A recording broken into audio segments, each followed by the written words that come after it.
Siddharth international public school एक ऐसा विद्यालय जहां बच्चे शिक्षा प्राप्त करते हैं और उनका सर्वांगीण विकास होता है।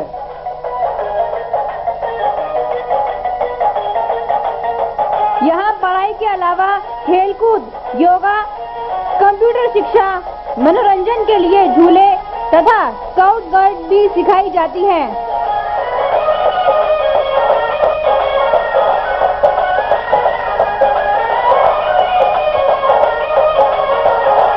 इससे बच्चों में आत्मविश्वास, सहकारिता, सहभागिता, कर्तव्य निष्ठा आदि गुणों का समावेश होता है।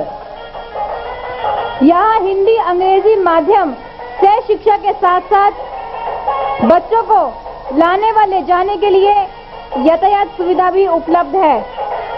यहाँ NCERT और CBSE दोनों ही पाठ्यक्रम पढ़ाए जाते हैं। नर्सरी कक्षा में दाखिला फ्री।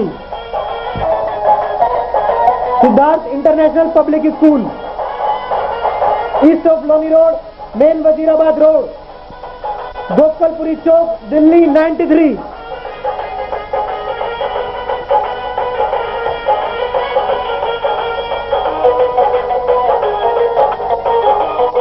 Telephone number 228111 783 2281।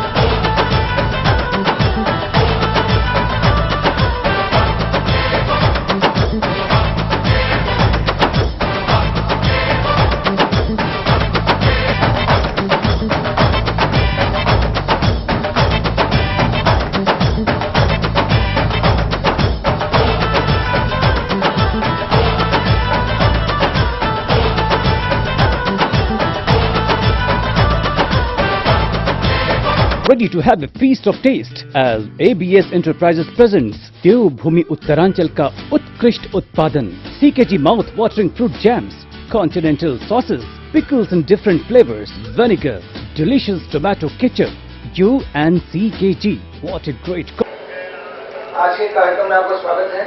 आज हमारे साथ बैठी ज्योतिष आचार्य मानवी।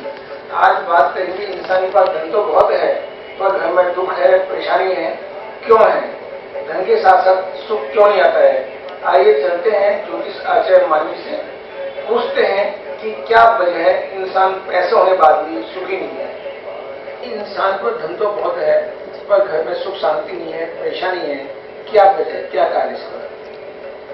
देखिए, आपने एक चीज नोट किया होगा कि आपके घर में पैसा बढ़ गया, संस्कार कम हो गए, और जैसे जैसे संस्कार कम हुए फैसिलिटीज बढ़ी, फैसिलिटीज और बढ़ी, शारीरिक मेहनत कम होती गई, और शारीरिक मेहनत कम होने से देखिए आज लेडीज जो हैं वो जिम में जाकर अपना पसीना सुखाती हैं, वहाँ जाकर मेहनत करती हैं, लेकिन घर में काम जो है वो सारी मेड्स के ऊपर आने लगे। तो हमारी एक मॉडर्न सोसाइटी की समस्या है।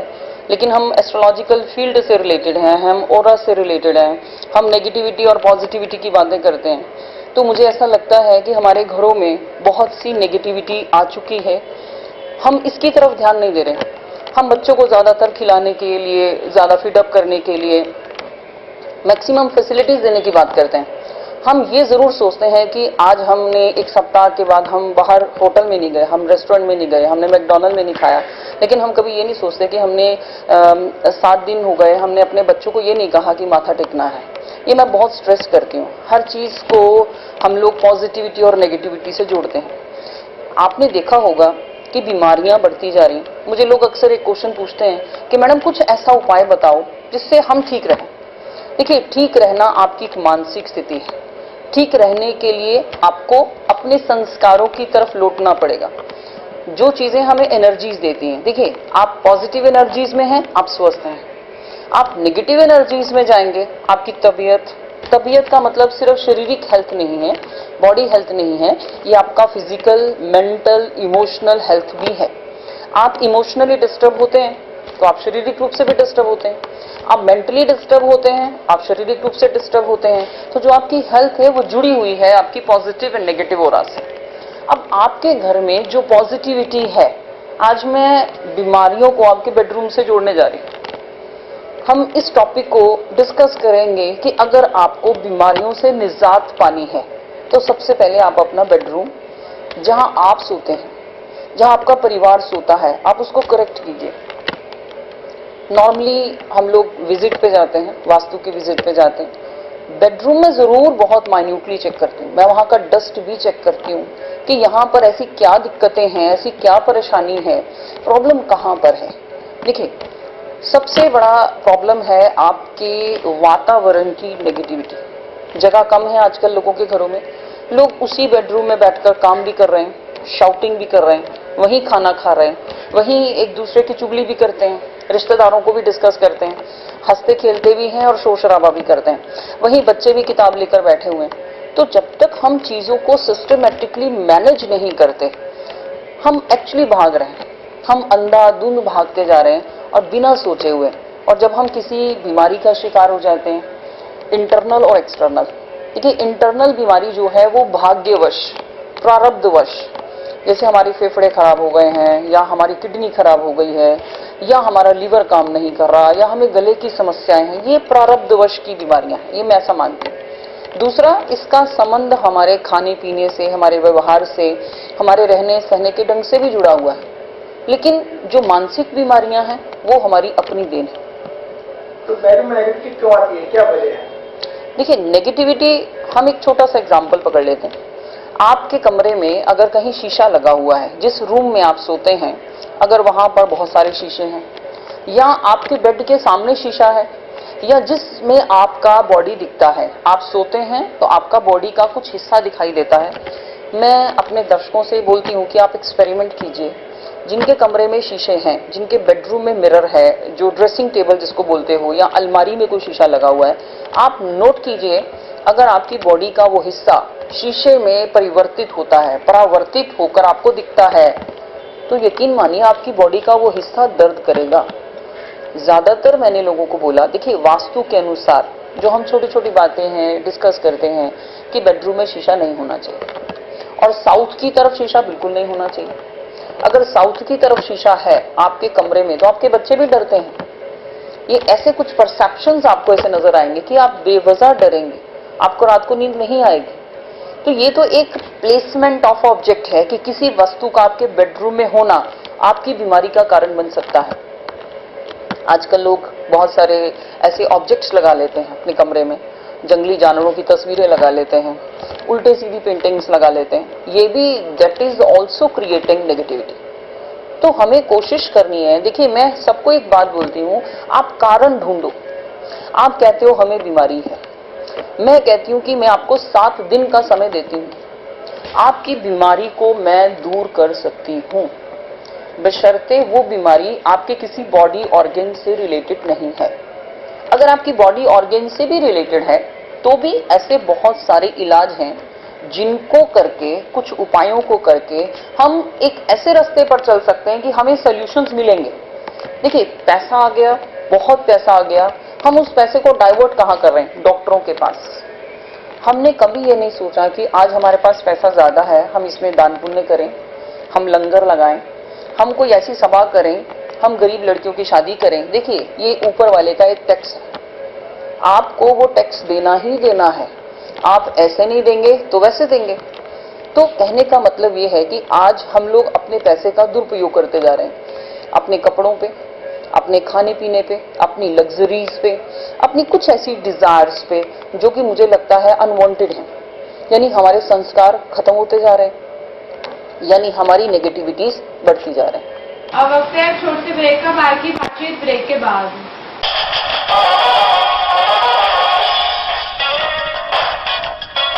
इंटरनेशनल हैप्पी स्कूल भोलानाथ नगर में एक ऐसा स्कूल जहां बच्चों की पढ़ाई पर विशेष ध्यान दिया जाता है। बच्चों की बेहतर पढ़ाई के अलावा कंप्यूटर शिक्षा सिखाने के साथ साथ विज्ञान प्रयोगशाला भी है। यहाँ अध्यापिकाएं खेल के माध्यम से बच्चों को आसान तरीके से पढ़ाना सिखाती हैं।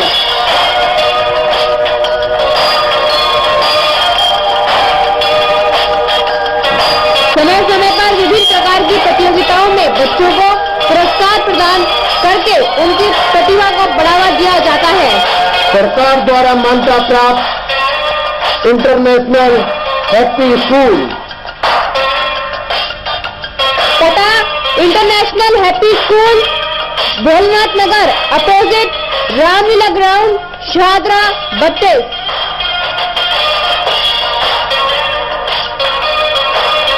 Phone number 22306292 22392314। MDM international school, जैसा नाम वैसी ही शिक्षा। यमुना पार में एक ऐसा स्कूल जहां योग्य एवं अनुभवी अध्यापक व अध्यापिकाओं का प्रबंध है। यहाँ पढ़ाई के साथ साथ खेलकूद, scout guide, NCC, NSS, yoga, computer शिक्षा, पिकनिक एवं सांस्कृतिक कार्यक्रम भी कराए जाते हैं। अंग्रेजी माध्यम से शिक्षा के अलावा पुस्तकालय सुविधा, प्रयोगशाला तथा बच्चों के लिए यातायात सुविधा भी उपलब्ध है। MDM एक ऐसा स्कूल जहां NCERT तथा CBSE दोनों पाठ्यक्रम पढ़ाए जाते हैं। जल्द ही संपर्क करें। नर्सरी कक्षा में दाखिला फ्री। पता MDM इंटरनेशनल स्कूल, D 508/8, गली नंबर 3, मेन वजीराबाद रोड, नजदीक रेलवे फाटक, Ashok Nagar, Delhi 93। Phone number 22573594। Website www.siddharthinternational। Modern KD field public school एकमात्र ऐसा शिक्षण संस्थान है जहां आपके बच्चों को प्री नर्सरी कक्षा के अलावा कक्षा 1 से 8 तक अंग्रेजी माध्यम में शिक्षा प्रदान की जाती है तथा बच्चे अपनी रुचि अनुसार नृत्य एवं संगीत भी सीख सकते हैं। इसका विशाल भवन आधुनिक सुविधाओं से परिपूर्ण है, जैसे मॉडर्न जनरेशन के computer, library, well furnished classroom, स्वस्थ वातावरण और पीने के लिए एक्वागार्ड का शुद्ध जल। इसका स्टाफ अनुभवी, समर्पित, योग्य और प्रेरणादायी है, जो आपके बच्चों में शिक्षा के साथ साथ बच्चों में निडरता और आत्मनिर्भरता लाने के लिए जूडो कराटे की कक्षाएं देता करके बच्चों को प्रोत्साहित करता है। हमारा उद्देश्य लाइट थ्रू एजुकेशन।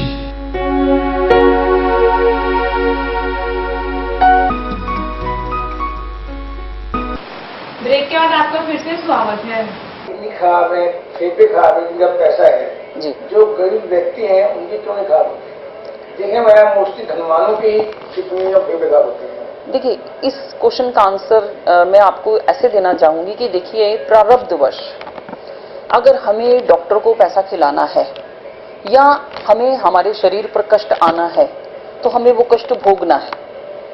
जिसका इलाज जो है वो संभव है, आपको एक सही रास्ता मिल सकता है। आपने कभी सुना होगा कि लोग बहुत सारे पैसे खर्च करते हैं लेकिन उन्हें डॉक्टर सही नहीं मिलता या उनका सही इलाज नहीं होता।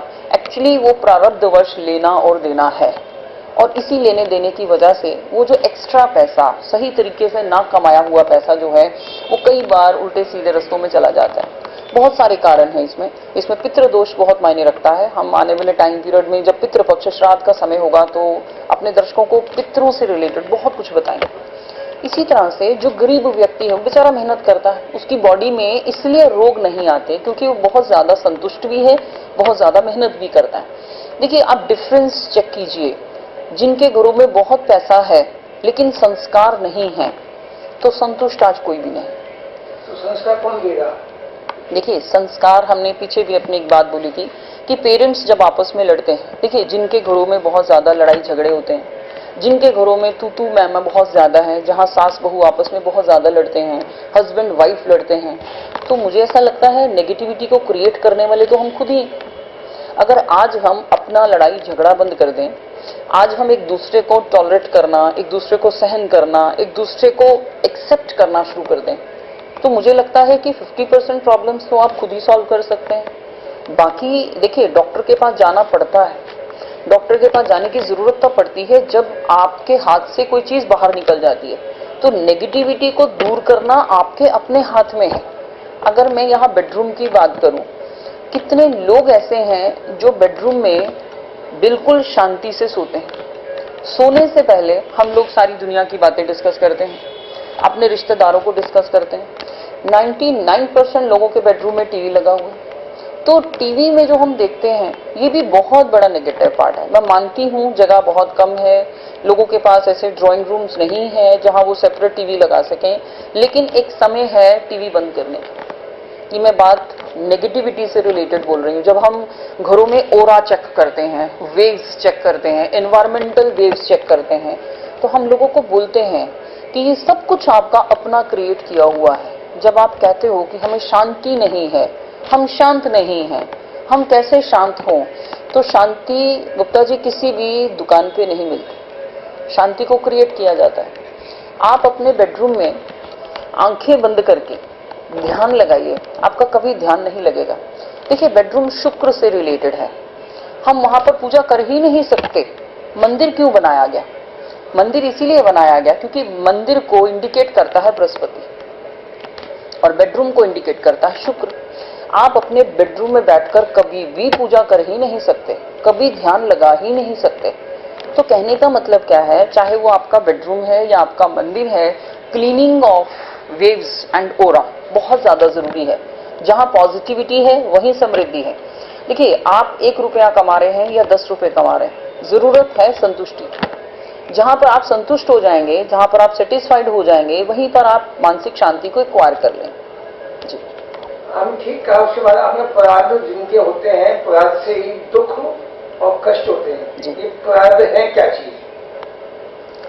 देखिए, प्रारब्ध आप जनता को बताइए क्या प्रारब्ध क्या है जिससे दुख पैदा होते हैं। देखिए, पूर्ण जन्म में हर धर्म इस तरह से या उस तरह से डायरेक्टली और इनडायरेक्टली विश्वास करता है। हमारे कुछ पिछले जन्मों के कर्म हैं जो, देखिए, पिछला जन्म आप बोलेंगे कि हमें क्या पता पिछला जन्म क्या है। देखिए, हमारे सबकॉन्शियस माइंड में हर चीज है। आपने पास्ट लाइफ रिग्रेशन थेरेपी के बारे में अगर सुना होगा, तो पिछले जन्म में जो थेरेपीज है ये लेके जाती हैं, तो वो आपको आपके सबकॉन्शियस माइंड को जगाते हैं। आप अपनी पिछली जिंदगी को देख सकते हो, आप अपने प्रारब्ध को समझ सकते हो। देखिए, आप घर बैठे हैं और आपका इसमें कोई दोष नहीं है और कोई भी चीज आपके साथ अपने आप ही हो रही है, तो ये आपका प्रारब्ध है जिसमें आपने कर्म नहीं किया और वो आपका सीधा हो गया या आपके लिए गलत हो गया, तो वो आपका प्रारब्ध है। आप घर बैठे हैं, कोई मिठाई का डिब्बा लेके आया है, तो ये आपका प्रारब्ध है। बैठे बैठे किसी ने आपके लिए कुछ गलत कर दिया है, तो ये आपका प्रारब्ध है। तो प्रारब्ध क्या है? पिछले जन्मों के कर्मों का लाभ या हानि ही आपका प्रारब्ध है। जीव और जंतु जितने भी हैं, उनकी अपनी कोई किचन नहीं, उनकी अपनी कोई रसोई नहीं है, उनकी मदर नहीं है कि जो सुबह उनको खाना तैयार करके देती है। ईश्वर ने माध्यम क्रिएट किए हैं कि हमारे निमित्त या हमारे माध्यम से उन जीव जंतुओं को खाना मिलता है। आप जो भी कमाते हैं, मैं बहुत अच्छा पॉइंट सब व्यक्तियों के लिए बोल रही हूं कि आप जितना भी इनकम गेन करते हैं, होता क्या है कि हम जितना भी धन लाते हैं, सबसे पहले अपनी पॉकेट में, लॉकर में रखने की कोशिश करते हैं। आप सबसे पहले जो धन लाते हैं, देखिए, धन ही आपकी सुख, समृद्धि का और बीमारियों का कारण है। ये धन अगर सही डायरेक्शन में चला गया तो समृद्धि लाएगा, और यही धन अगर उल्टी दिशा में चला गया तो ये डॉक्टरों के पास जाने का साधन नहीं बनेगा। तो जितना भी पैसा आप कमाते हैं, चाहे रोजाना कमाते हैं या मंथली कमाते हैं या वीकली कमाते हैं, आप लाकर ईश्वर के चरणों में अर्पित कीजिए। कुछ हिस्सा निकालिए, कुछ हिस्सा निकालने के बाद फिर आप उसको, देखिए, मेरे ख्याल से मिनिमम 1/10 जरूर निकालना चाहिए। अपनी इनकम का 10वां हिस्सा जरूर निकालना चाहिए। हमारी इंडिया में, हिंदुइज्म में या सिखिज्म में या बाकी धर्मों में भी अपने गुरु के नाम का या गुरु के निमित्त या धर्म कर्म के लिए हम कुछ हिस्सा निकालकर दान पुण्य के लिए जरूर रखते हैं। आप 1/10 निकालिए, 1/4 निकालिए, आप 1 का 100वां हिस्सा भी निकालिए, लेकिन कुछ ना कुछ निकालिए।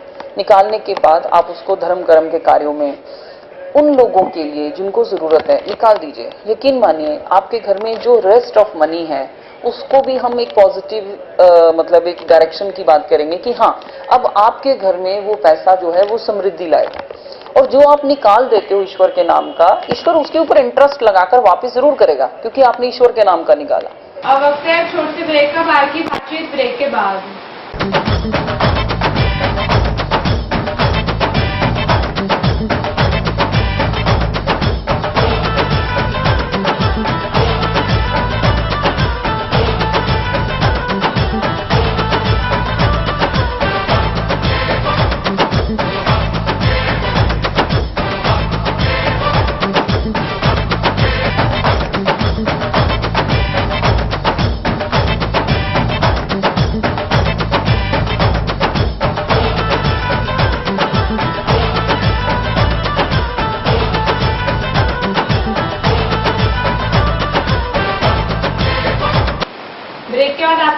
स्वागत है। क्या इन उपाय से धनवान व्यक्ति या निम्न या निधन व्यक्ति जी, के घर में सुख शांति रहेगी?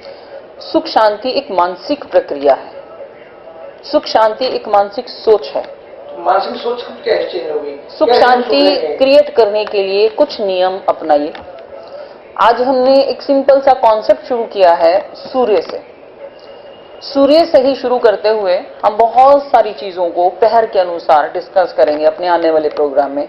जब आप मॉर्निंग में, मैं आज आपको शुरुआत करा देती हूँ कि हमें मानसिक संतुष्टि कैसे क्रिएट करनी है, क्योंकि देखिए मानसिक शांति को ढूंढने के लिए इंसान जंगलों में चला गया। मानसिक संतुष्टि के लिए लोग मेडिटेशन करते हैं, लेकिन फिर भी मानसिक संतुष्टि कभी नहीं पाते। सबसे पहले तो अपनी ये जो तर्जनी फिंगर है, ये जो तर्जनी उंगली है, देखिए हम इशारा करते हैं तो इसी उंगली से करते हैं, हम किसी को एलिगेट करते हैं, आलोचना करते हैं तो भी इसी उंगली से करते हैं।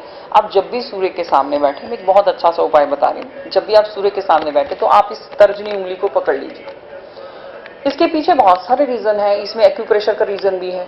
इसके नाखून को हमने दबा दिया तो इसमें एक्यूप्रेशर बहुत अच्छी फीलिंग्स आपको मिलेंगी। आपकी मानसिक संतुष्टि का ये सबसे बड़ा पॉइंट है। सूर्य के सामने बैठकर आप हाथ को कैसे भी रखें, ध्यान मुद्रा में जब हम बैठते हैं तो हम तर्जनी का पोर इस अंगूठे के साथ मिलाते हैं और ध्यान मुद्रा में आ जाते हैं। हमारा मेडिटेशन यहीं से स्टार्ट होता है।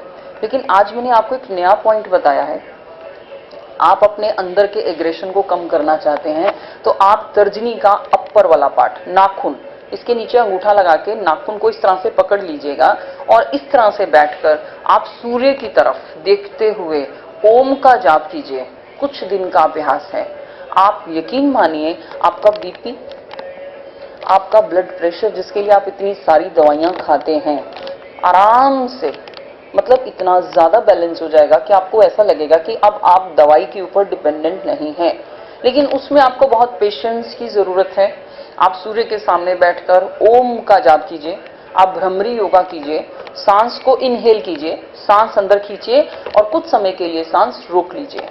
फिर उसके बाद आप सांस को रिलीज कीजिए। लेकिन आपका सांस लेना और सांस छोड़ना बहुत रिलैक्स्ड होना चाहिए। अपने आप को कुदरत के हवाले आधा घंटा कर दीजिए। सूर्य को नमस्कार करने के लिए नहाना जरूरी नहीं है। हो सकता है मेरी इस बात से बहुत सारे लोग सहमत ना हो। मेरा कहने का पर्पस ये है, हम यहाँ सूर्य की पूजा नहीं कर रहे, हम यहाँ कर्म कांडी होकर बात नहीं कर रहे। हम सुबह उठकर चाय भी पी लीजिए।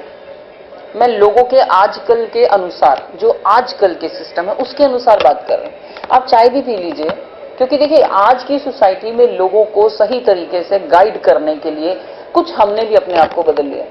हम कहते हैं आप चाय भी पी लीजिए, चाय पी लीजिए, कुल्ला कर लीजिए, उसके बाद छत पे जाइए 6 बजे, वहां जाकर अपने आप को समर्पित कर दीजिए ईश्वर के चरणों में। सबसे बड़ा लिविंग गॉड सन ही है, सूर्य ही है जो सारे विश्व को रोशनी देता है।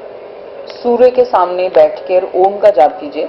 सूर्य के सामने बैठकर आप उसकी किरणों को देखिए, जब तक देख सकते हैं आंखें बंद कीजिए, इनहेल कीजिए, भ्रमरी योगा कीजिए। उसके बाद आसमान की तरफ देखिए। 10 दिन का अभ्यास है, आपका मन लगने लगेगा, सी द चेंजेस। उसके बाद 10 दिन का अभ्यास करने के बाद लोग मुझे अपने बारे में बता सकते हैं चेंजेस क्या हैं। मैं आपको यहाँ पर गारंटीड देती हूँ कि अगर किसी को पर्सनली मेरे से कोई बात करनी है कर सकते हैं, कोई विधि विधान जानना है जान सकते हैं। सूर्य नमस्कार सबको करना आता है, योगा में लोग करवाते हैं जो योग मास्टर्स हैं। तो सूर्य नमस्कार ही अपने आप में सभी योगों का सार है। जो सूर्य नमस्कार कर लेते हैं, मेरे ख्याल से उनको किसी और योग को ना भी करें तो भी उनकी मानसिक और शारीरिक तृप्तियां अपने आप ही हो जाती। तो शुरुआत हमने कर दी है रोगों से मुक्ति पाने के लिए। पहला बहुत अच्छा टिप मैंने दे दिया, उसके बाद हम बहुत कुछ बताएं। जनता को क्या मैसेज देंगे आप आज के टॉपिक के ऊपर? जनता को मैं ये मैसेज देना चाहती हूँ कि आप अपनी जिंदगी को संवारिए। सब कुछ आपके अपने हाथ में है। आप जैसा सोचते हैं वैसा ही होता है, बशर्ते आपके अंदर वो आत्म बल होना चाहिए। आज हमने फिर एक क्वेश्चन मार्क उठा दिया कि हम इसलिए बीमारियों के शिकार होते हैं क्योंकि हमारे में आत्म बल की कमी है, आत्मा का बल। हमने अपनी आत्मा को दूसरी चीजों के आगे दबा दिया। समृद्धि के आगे, पैसे के आगे, लोगों की बातों के आगे, प्रेस्टीज के आगे, यश के आगे हमारी तृष्णाएं इतनी ज्यादा बढ़ चुकी हैं कि हम अपनी आत्मा की आवाज को सुनना हमने बंद कर दिया है। अपने आप को सरेंडर कीजिए, अपनी आत्मा की आवाज को सुनिए, अपने आप को पहचानिए। दिन में कम से कम आधा घंटा, 1 घंटा आंखें बंद करके, चाहे वो सुबह का समय है, दोपहर का समय है, रात का समय है, अपने आप को, सिर्फ अपने आप को दे दीजिए। मुझे नहीं लगता कि आपको किसी और मित्र की आवश्यकता है, आप अपने सबसे अच्छे मित्र हैं। हमारी यह बुलेटिन सिर्फ आपके साथ है। यदि आपके क्षेत्र में कोई समस्या हो या राजनीतिक, सांस्कृतिक, धार्मिक या अन्य कोई कार्यक्रम हो तो हमें सूचित करें। हमारे फोन नंबर हैं 2211 0638 2212 0637 98 107218 48 9818 71052। हमारा फैक्स नंबर है 2211 0638। Email aarkibat@yahoo.com। हमारी वेबसाइट है www.delhi8pm.com। हमारा आज का ये बुलेटिन यहीं समाप्त होता है। फिर मिलेंगे, तब तक के लिए नमस्कार। आप हमें ट्विटर, फेसबुक और गूगल पर भी देख सकते हैं। हमारा पता है 198 श्री रामनगर, शारदा, दिल्ली 32।